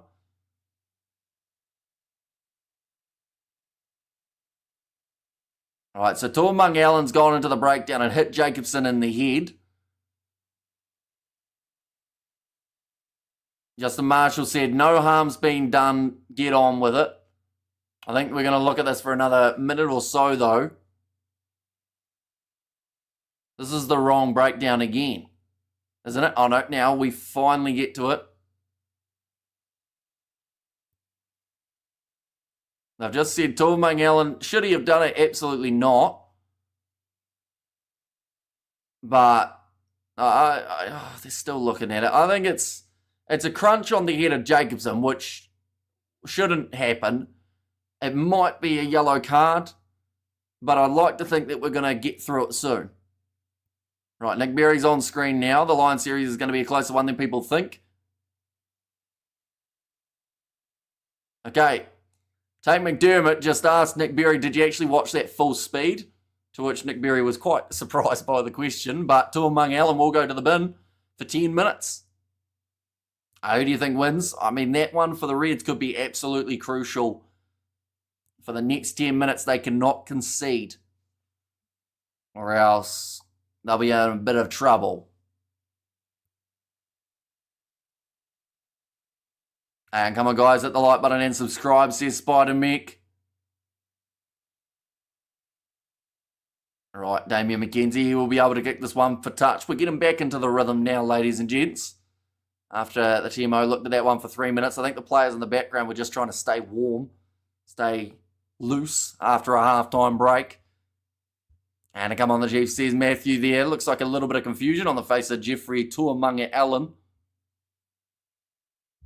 Not going to be too happy about that one, agreed.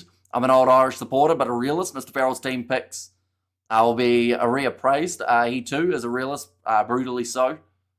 Now going off to the left-hand side here, Luke Jacobson. Making some nice meters for the Chiefs, sitting about 40 meters out from the line here. Ratama waiting for that one. Manakai Selby, Rickett goes off to McKenzie, finds Stevenson, Tupaia. Can't get through, Tate McDermott, and he's dropped the ball again because it is very slippery. It's going to be now... They've said it's a Chiefs line out. Did he not knock that ball on the ground, Quintupai? Maybe it was a strip. Or am I just going crazy that I'm seeing like 5 knock-ons? Even Tupavai there in the TMO was going like, sorry, not in the TMO, in the dugout was going like that as if to say knock on. But the Chiefs have got the ball again. Nicely taken by Tate McDermott for the Reds. And I double liked as usual, my bro. Hamish deserves the double like, says Matthew. Trying to get in the breakdown was Ollie Norris. Across. It seems like the Reds have hit a little bit of a stagnation period. Now looking for the up and under. Still 36 minutes remaining in this one. Damn, this a close basics. Well done, boys. I seen it hard. The Reds not any team. Tough from the beginning, says Spider-Man. I don't understand why the Chiefs are minus 850 favourites right now. That is a heavy favourite, says David. It's just because they've got the man advantage, and like I said, and we talked about it for a good few minutes at halftime. It's just down to who they've played. Like, don't get me wrong, there's a chance they can lose it because, like all games of Super Rugby, they're bloody unpredictable. Hurricanes versus Moana Pacifica, perfect example of that. They came in as huge favourites, and Moana managed to win that game. But Yeah, it's just down to who they've played, who they've beaten, and just, everything along those lines. Now, Harry McLaughlin-Phillips kicked this ball into touch. We've seen 7 penalties against the Reds, which also hasn't been helping them too much throughout this games. Our Reds are proven pretty well while they are top of the table, says James Speed.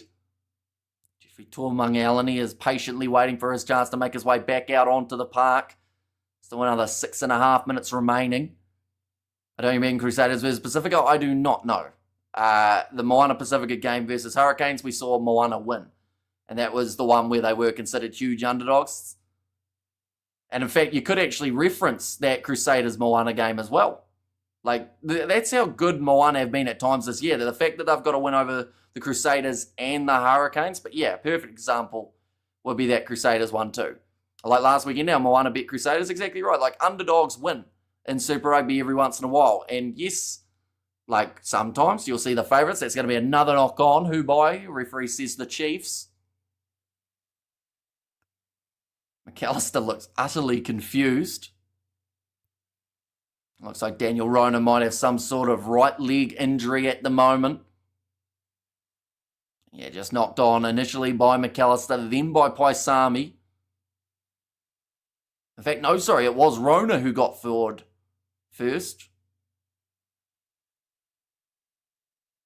We haven't seen too much at all of Leroy Carter throughout this match. Actually, the only time that we've seen him with the ball was when the ball was passed forward in his direction. Fraser McWright. He has come off the field, and that is going to be Zane Ngor, who makes his way on. And Fagasi is also out there on the park. So 2 changes in the scrum department in the front row. Satyrs drowned in the ocean last week, says Spider-Mick. And Super Rugby has become a wee bit like the Six Nations. Always has been unpredictable, which is brilliant for the game, I reckon. It's a bore when the same major sides win too often, says Kerno Rick. Yeah, it just adds that little bit of uncertainty, which is why, if you ask a neutral, would they rather see a team win by 30 points or rather see a game split by less than 7? Normally, the one that wins would be that less than 7. Nice step there from Harry McLaughlin-Phillips, going through everybody and scores the oh, hang on. Why is the ref blowing his whistle like that? What are we checking for?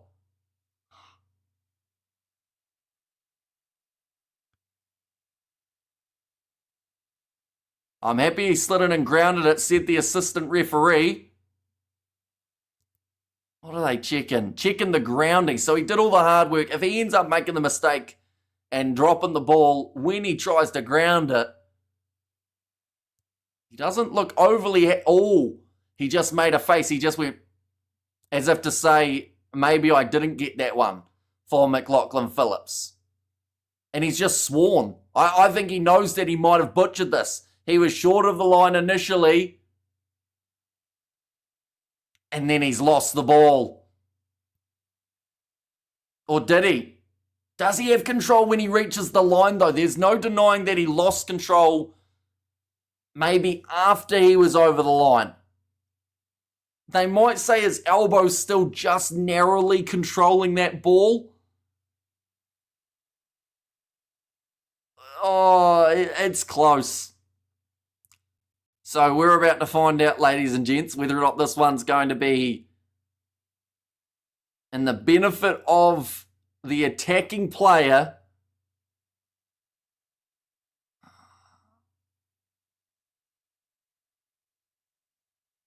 So it's short of the line, then it rolls over the line. They've said Australia Pacquiao on the field. He is. He's playing number 13 for the Reds in this contest.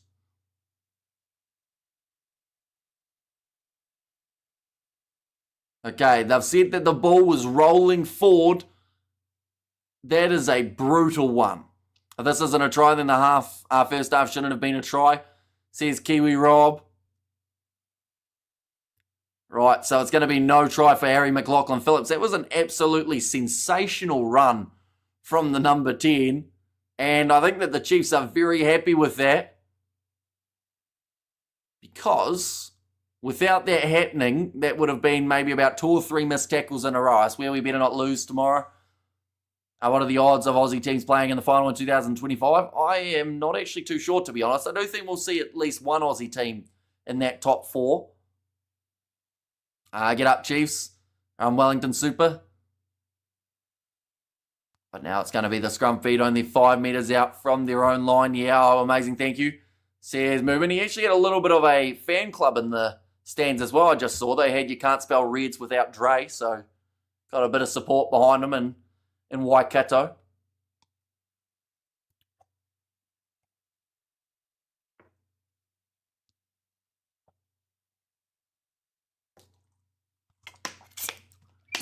Right, we've seen 3 All Blacks make their way onto the field. Taokiaho. We've seen Tupavai. In fact, we've seen quite a few changes here for the Chiefs. Finau as well. You're streaming all 4 games tomorrow. We are not. We're only doing 2 of them. Which will be Fijian Draw versus Crusaders, as well as Blues versus Hurricanes. The reason we've only got the 2 is because later on it is going to be overlapping with the 7s.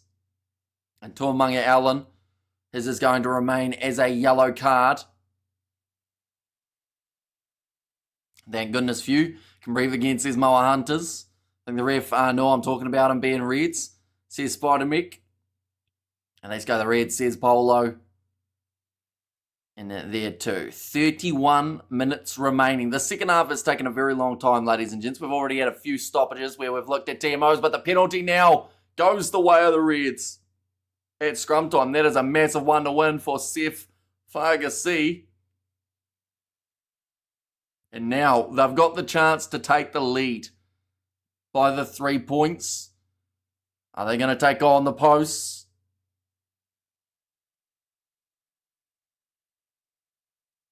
Right, they're going to kick it for the corner. I think Nick Berry just reiterating how much time was remaining. And that ball does go into touch for Harry McLaughlin-Phillips. He's done quite well to still get that ball into touch accurately, because he did have Filippo Dungunu getting right up in his face, acting like they were going to take the quick tap, whereas they were never going to.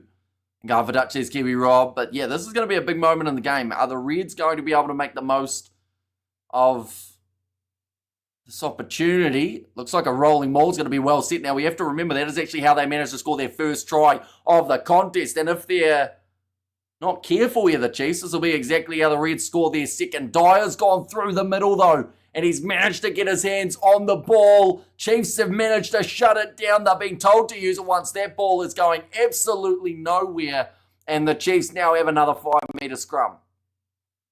So the gamble has not worked here for the Chiefs, for the Reds.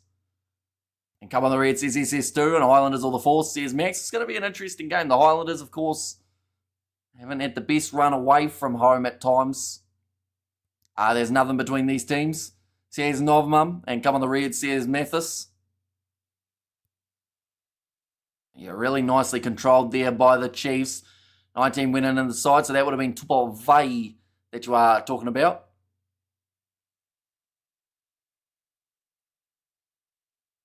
But then in that, I'm confused, Kiwi Rob, because you did say earlier on that you felt like Nick Berry was helping the Reds, but surely if he was in through the side, that's the first thing he would have penalised them for, isn't it? And Chiefs meet their match. Says Spider Mick. Looks like another change has taken place. Ruben O'Neill makes his way on. That is for George Dyer. I wonder whether or not they'll bring Tuamunga Allen back onto the field, or whether they'll just bring Mick right back out there and say, we're happy with our new front row. This new front row has already won a penalty at the end of the day. Are they not scoring, says Vet? Lalisco is going to Japan, says Matthew, and get the ball out of there. Says no, Mother being told to use it. Xavier Rowe goes across to Quinn Tupaia. It's it up well. Now Rowe. I think about 3 players for the Reds were close to offside. McKenzie for the touchline and does get it out about 25 metres out from his own line up the Reds. Says Rugby Itch there. Is that possibly anything to do with the Blues Rugby Itch? The factor of if they don't get too far ahead, maybe the Blues can catch up by the end of the season. Now, Matty Fazler gets the ball in. So back across to Harry Wilson. Red's going to score here soon, says SS2. Oh, they've gone for a maul. That's something you don't see every day. They've just decided to pretty much set one. Right, Simon Parker's no good here. He's wobbly on his feet. I don't know whether or not... Yeah, this is probably a concussion for him, I would say. It looks like he's going to continue trying to attack our teams round the out the bottom five. Says Cats, and now it looks like they're still trying to roll through here, the Reds. That ball is trapped. That was really strange from the Reds. In open play, they tried the rolling maul. The Chiefs did exactly what they did when they were 5 metres out from the line and defended it, tied it up, and then now it's going to be another scrum for the Chiefs. So whatever that set piece was, I don't think we'll see them go to it again for a little while. But these are the bottom five at the moment. I mean, tell you what, pretty bloody good bottom five when you look through at them. The Hurricanes, Highlanders, Moana Pacifica, Blues, and the Fijian Drua. Now, I mean, the Hurricanes and the Blues, they were both in the top 4 last year. And I do think that we will see a couple of these other sides lower start to climb a little bit, depending on how they go on some of the upcoming fixtures. But it'll be very interesting to see how this changes. And honestly, I think that if you took a picture of this and you look at it in about, let's say, 4 rounds, I think it will look completely different. There'll be a lot of juggling that does take place. And now another chance at scrum time for the Chiefs. I think they've said there that Dongunu and Jeremiah Murray are both quite far back, so the Chiefs could actually consider running this ball rather than going for the kick. They've got a good set backline as well. You've got Amoni Narua out wide, Stevenson's in there, Quinn Tupaia, Daniel Rona. What's the plan going to be? Looks like Rowe is ready to use it. Now McKenzie, that's pretty much killed that momentum chance, so he will instead kick this one downfield, down towards the Reds 22. Are you having the knockout, same as last year? No. Only because there's only 6 teams this year rather than 8. So 2 sides do have to miss out, and one of them won't be the Rebels, seeing as they're no longer a side. That's a good kick downfield from the Chiefs. Will be only about 5 metres out from the Reds line. Lockie Anderson, not known for his kicking, but that is a fantastic one from the Reds 14, who once again hasn't really had much of a chance here. It seems to be that wing they have completely avoided. Closer than I thought, says Hensel. You think this could be a tie? I mean, at the moment, they're both sitting on the same points, although I don't think we'll be 10-10 at the end of this contest. I think there will be a little bit of a adjustment at some point. Nicely taken by Tupavai. Xavier Rowe goes back across to Damien McKenzie again. We'll send this one high. Quintal Pire chasing after this one. Oh, and he pulls out. Lockie Anderson, though, knocks the ball on. Tupire, I mean, if that was the tactic, it's worked perfectly, but I do think he just realised that he wasn't going to win the aerial battle and hoped that the idea of him going up for it was enough to put Lockie Anderson off, which he was correct about, as Anderson did end up dropping it cold. I always take the 3 unless your pack is on fire, says Kernovek.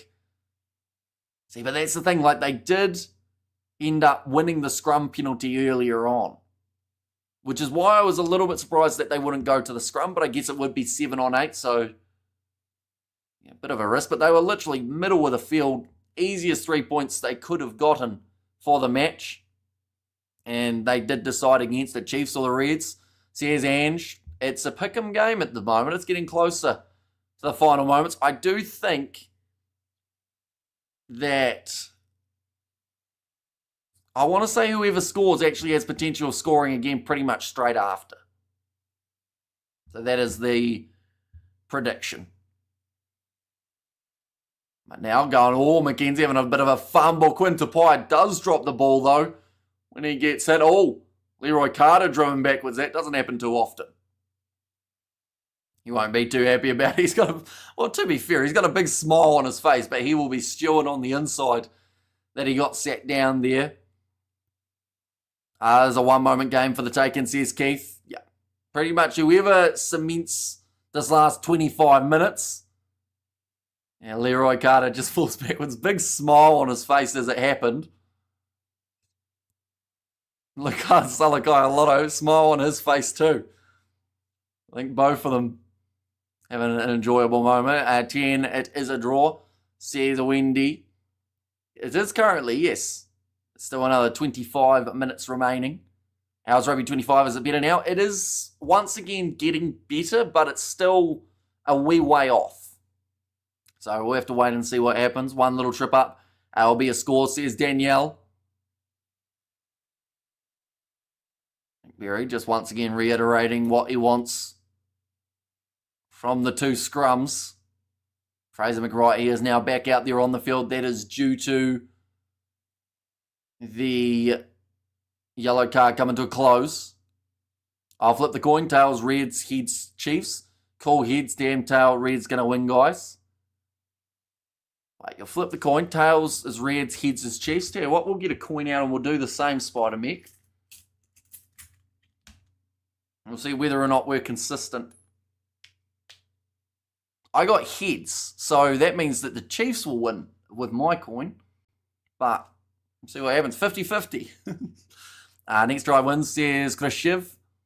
And one little trip up and it will be a score. And that is going to be another penalty, this time going the way of the Chiefs. And they will not make the mistake that the Reds made. They will go for the 3. Now, this is not a guaranteed 3. It isn't an easy kick on a day like today. But they will take the chance. Zane and Gordon not happy about that one. They go straight to ground. My coin also says heads. Tell you what, anyone else who's got a coin on them or somewhere nearby, I know that a lot of people are paperless now in terms of their money, but, you know, see how it goes. Flip your card. Heads one side, tails the other. They got 3. I got updated scores. Says David. They more than likely will get this kick then, I would say. And it does go over from Damien McKenzie. Better than a try. Says Paulo. The coin has same tail both sides. Says Danielle.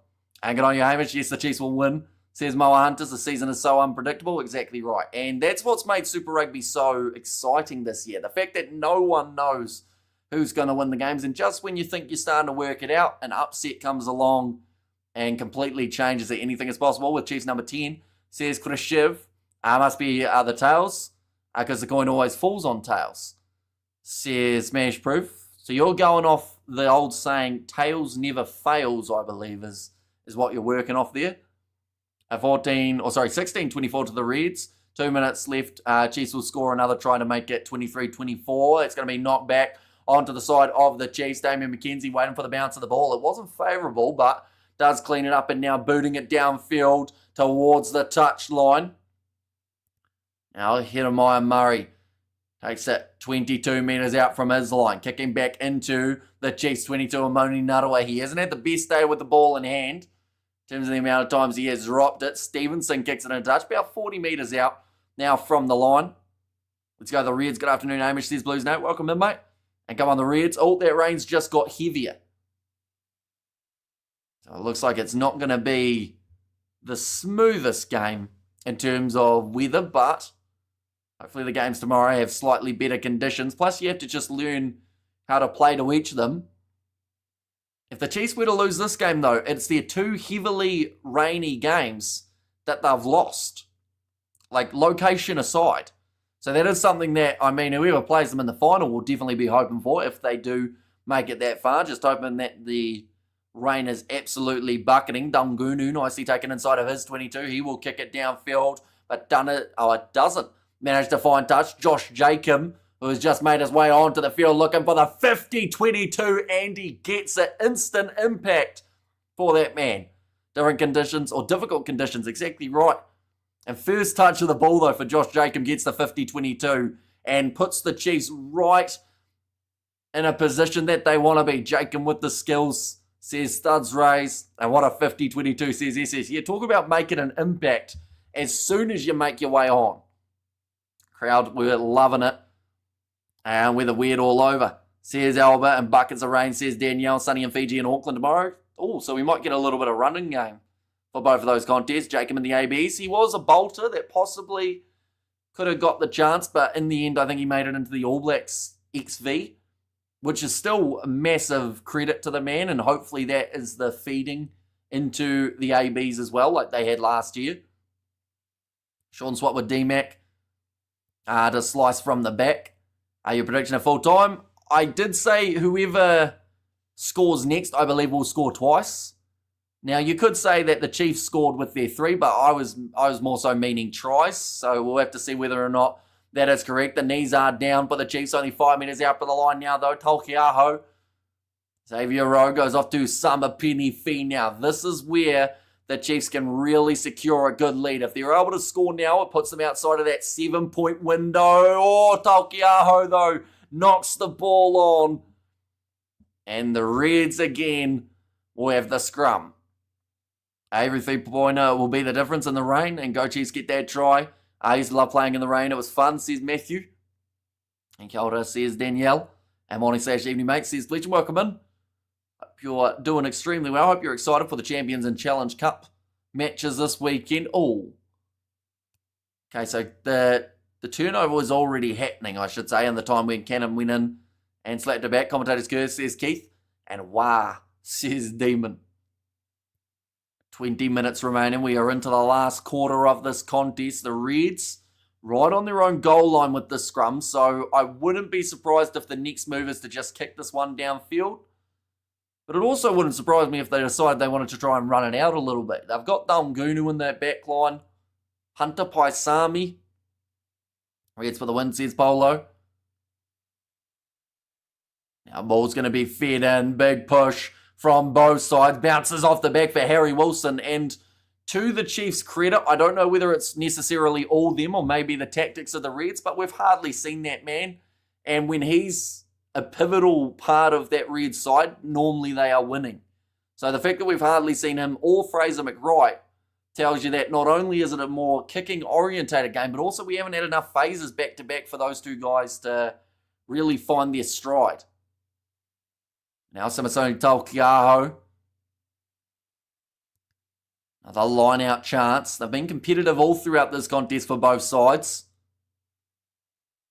Reds have won 4 against the throw. That will not be 5, though. Chiefs have this ball this time. Not a best pass to Sean Stevenson. Manages to find the offload to Xavier Rowe.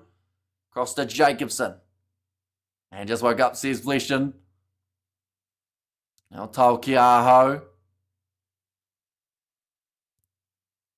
Reds, they've been defending well throughout this match. Little pop pass off to Jacob McKenzie. Goes to Leroy Carter. So I believe it was Daniel Rona, the man who came off the field for Josh Jacob. Rowe is ready for it. Gives it off to McKenzie again. Finds Tupavai. Now hitting it up is Tolkiaho. Just making a couple metres at a time here, the Chiefs. Not rushing it. Knowing that there's still plenty of time left in this match and they have to be clinical. And come on, the Chiefs, says JD. Now moving up to 25 metres out. Rowe goes across to Aiden Ross. Looking for the turnover and the breakdown there for Dalmgunu, and he has got it. Now early on in the game, he was getting penalised every moment that he entered the breakdown, but this time it's worked out for him. He does get another steal. Tupavai laughing about it. A player leaving his feet. But the player was him. So not ideal for the Chiefs. Tom Liner. He's also made his way onto the field. That is for Harry McLaughlin-Phillips. And with a nice kick downfield towards the halfway line. Hi everyone, I just woke up. Someone phoned. Says Bruce. Filippo Dalmgunu just got right over it. A very hard man to move once he locks himself over the ball. And that was one of those many instances. Halfway line though. This one just seems like it's going to be, like someone said earlier on, one moment will make the difference. And for all we know, that one moment might have been the 3 points that the Chiefs took about 5 minutes ago. All right, this would be taken back for the Reds, so no 50-22 opportunity available. Tom Liner goes across to Harry Wilson. I wish you a great game ahead. Or great day ahead, says Danielle. Rush defence from Naito. Akoi gets onto the ball almost. Got the steal. Now McDermott will roll it back. Does look like he's going to be setting this one up high again. Doesn't get a huge amount of distance. In fact, a little bit of an awkward kick for Tate McDermott. Goes to McKenzie, who is now looking for a 50-22 of his own. 3 Reds players are retreating. McDermott waits for the bounce of the ball. It sits up nice for him. And it's kicked into touch by McDermott. A very good kick. Putting them to about 42 metres out from the Chiefs line, although it will be the Chiefs throw. Now 16 minutes remaining in this contest. What will be regarded as quite a frustrating game, I would think, for both of these sides. Samisoni Taukei'aho, they've just said that there have been 20 lineouts throughout this match. We've probably had about 10 scrums as well, if not maybe even more. Looking for the ball there, Xavier Rowe. In fact, the penalty will go the way of the Chiefs for the Reds not rolling away. And I'm back, says Jab. Welcome back. This time, Farga C is the man who has been penalised. Justin Marshall there in commentary just saying there's absolutely no way that he could have got out of that breakdown. 9 penalties have now gone against the Reds compared to the 7 of the Chiefs.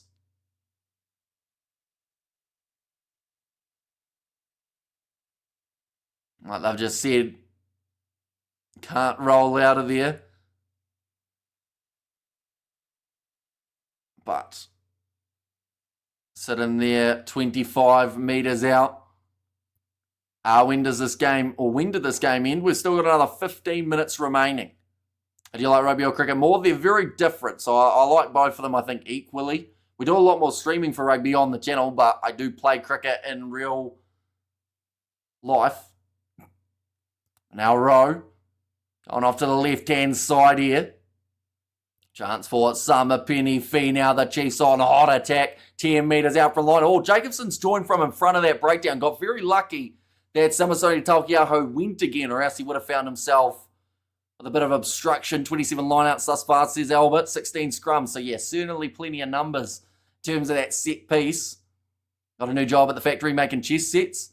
Next week, I'm on nights. Says Bruce. You had me in the first half. I thought that you would... Oh, Mackenzie gets driven in touch. Thought you might have given up the hotel gig. The barn in. We have got the 27 lineouts. And who do you think is going to win? I do still think that extra 3 points that the Chiefs took could be absolutely crucial here.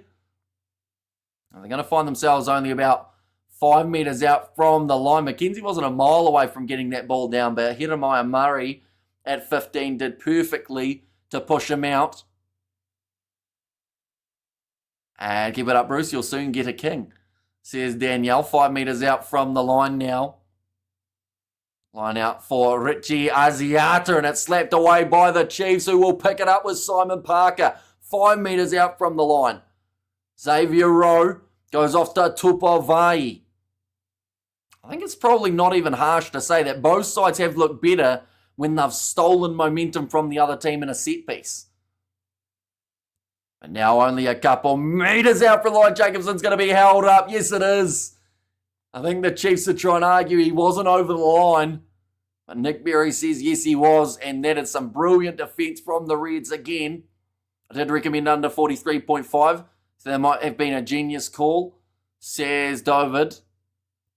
It may have been. It was definitely the most common call in a rainy scenario. But I think even under 33.5, you probably would have found success. Thanks for the update, Matthew Smart Rugby, says Keith. And Ed says Chiefs would win. Reds ahead in possession only, just. So we're not in the real world. When you're on the streams like Narnia, says Fleshin. Oh, I thought for a second we were going to see a drop kick attempted there by the Chiefs. What a shot that is from Filippo Dunguno. Ball pops out the side for the Chiefs again with Naitoa Akoi. Moving to 30 metres out here. Chiefs on the verge of being able to break through. It does seem like as this match has gone on, they have got that little bit stronger. Mackenzie hit hard by Tate McDermott. LA Chicken who's playing at home. The Chiefs are the home side in this contest, moving up to 22 metres out. Now Aiden Ross, Zane Ngor looking for that turnover. Couldn't get a Taukei'aho. Handling seems to have actually gotten a little bit better too, so I wonder whether or not maybe the rain has eased up the stage of the match. How was your score prediction? No score prediction whatsoever, but I do think a try from here. Whoever gets it will win it. Xavier Rowe going off to the left-hand side to Tupavai. And finish them, Chiefs says smash proof. And full time, Chiefs 20, Reds 10 because of Danielle. Mackenzie says Krishiv. Ball is still there, and the penalty goes the way of the Chiefs here. Right, now you've got another decision if you are a Chiefs member of that team. Do you go for another 3 to get a 6-point lead? The Reds have missed a kick, but they got their other one. Or do you pour on the pressure? Could they make the same mistake that the Reds did about 20 minutes ago by not taking the points available?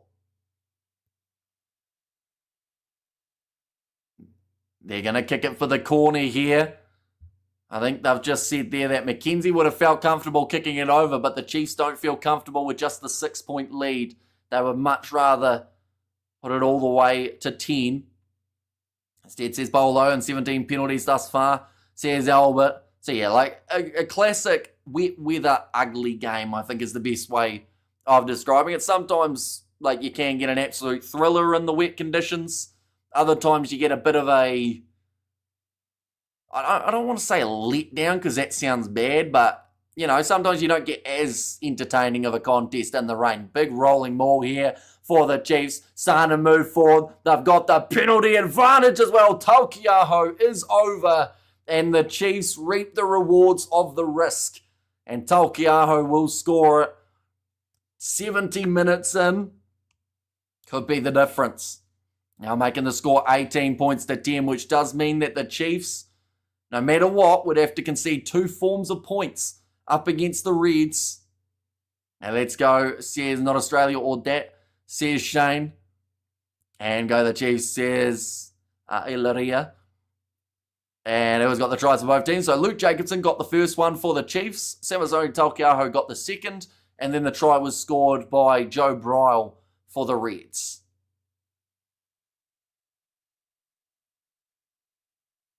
Now Damian McKenzie, adding the extra 3 here would be even more beneficial for the Chiefs' sake.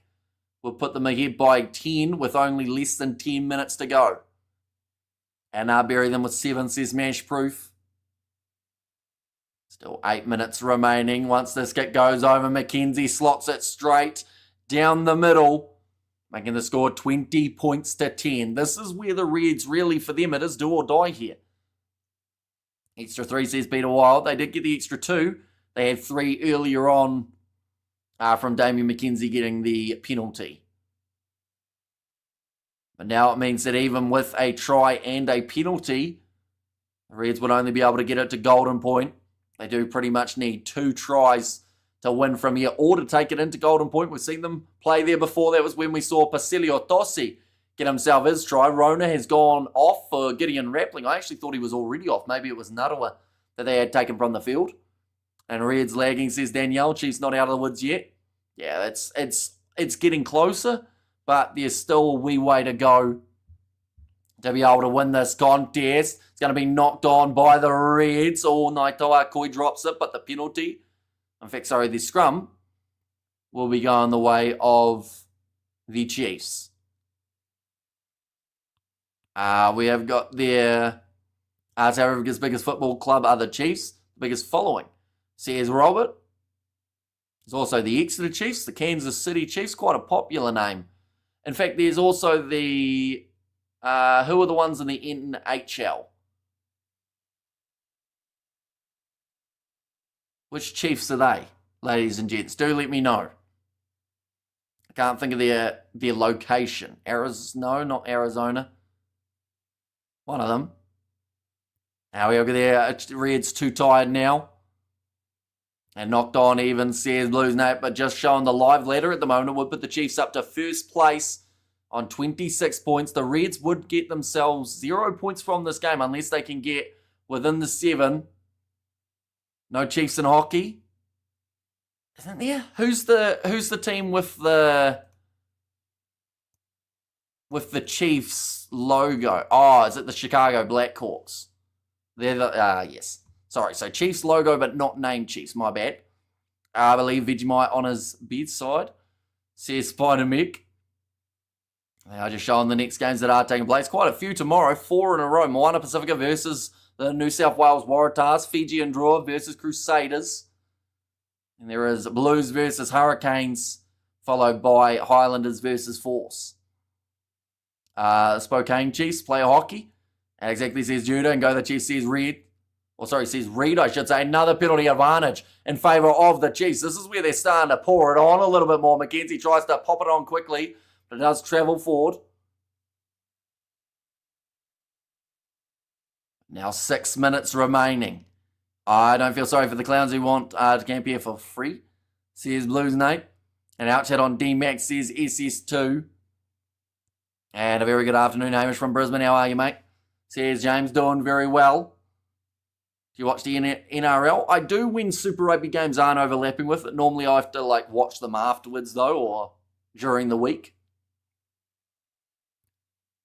Right, they're going to kick it for the touchline again here for Damian McKenzie. Chasing meters, but doesn't get it into touch. A little bit risky there. They wanted to get the full amount of meters available. McKenzie lost that one. Sits up for Sean Stevenson. Would have been 5 meters out from the line. Now going for the little chip in behind again. He's found a bit of open space, but Lockie Anderson waiting for that one. And he's kicked it out on the full. Another game, or one of the times of those games tomorrow. So the first one will be at 2:05, Moana Pacifica versus Waratahs. We aren't actually going to be covering that one, but we are going to be covering the game after that, 4:35, between the Fijian Draw and the Crusaders. Then we are covering the 7:05 game between the Blues and the Hurricanes. Then it is Force versus Highlanders, but we won't be covering that one either because of the sevens. Now getting ready to throw this one in for Samasoni Taukiaho. Happy Friday, Hamish, says Anthony. Right back at you. I just had to make sure that it was Friday where you were. In terms of time zones, nicely taken by Tupavai. That ball's been dropped, but it's gone backwards, says the referee. Oh, a bit of a mistake there from Xavier Rowe, but it sits up now for Josh Jacob on the short side. Tries the kick in behind, cleaned up by the Reds, but we're going back for another penalty. There was a debate about the stoop, porch, veranda, says Danielle, and yes, Barnon are still going to accommodation and function this weekend. Job at factory just a joke, says Bruce, and I want D-Mac running, not kicking for touch. How much for Sky a week? They do a monthly subscription, which I believe is $45 a month. Maybe $40 if you got it for a year bundle. But I think prices are also going up at some stage soon for it. And I told you Chiefs are going to win, says Ange. They are just talking about the fact that at the moment the Reds do not get a bonus point for how it currently sits.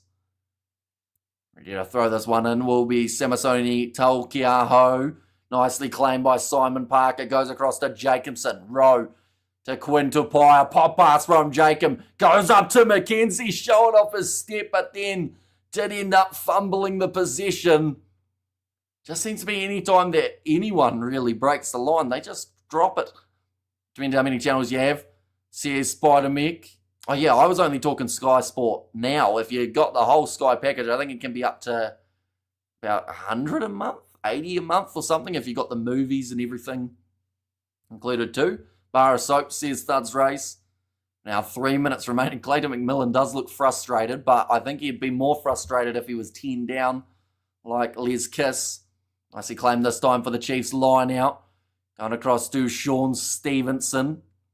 Must be pissing down. It was earlier on. I think the rain's lightened up a little bit now, but the wetness is still definitely out there at FMG.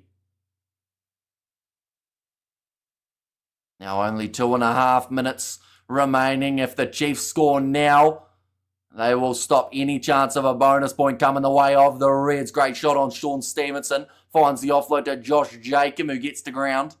Who's likely to score here? At the moment, the Chiefs do look like the more likely. They're 15 metres out from the opposition line. 2 minutes remaining. Back across now to the left. Almost stolen there for the Reds, but the player has lost his footing in the breakdown. Now Rowe.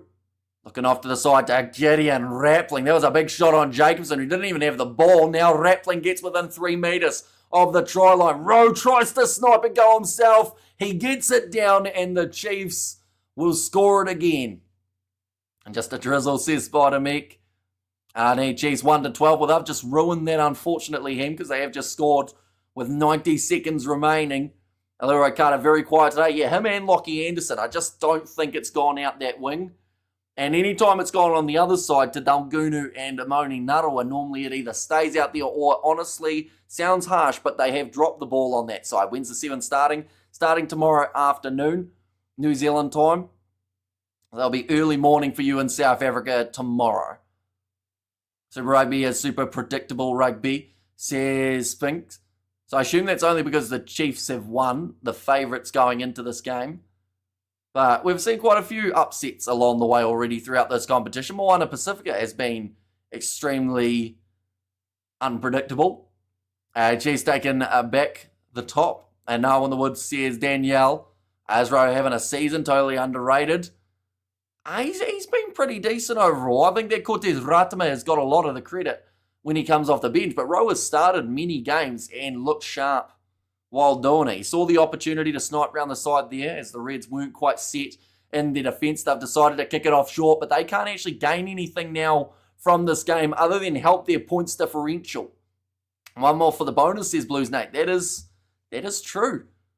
Wouldn't that be quite the statement to be able to win this game with a bonus point? Whether or not they're going for it, though, we will soon know. Getting close to the end of the half. Sean Stevenson keeping the ball alive. Goes off to Josh Jacob.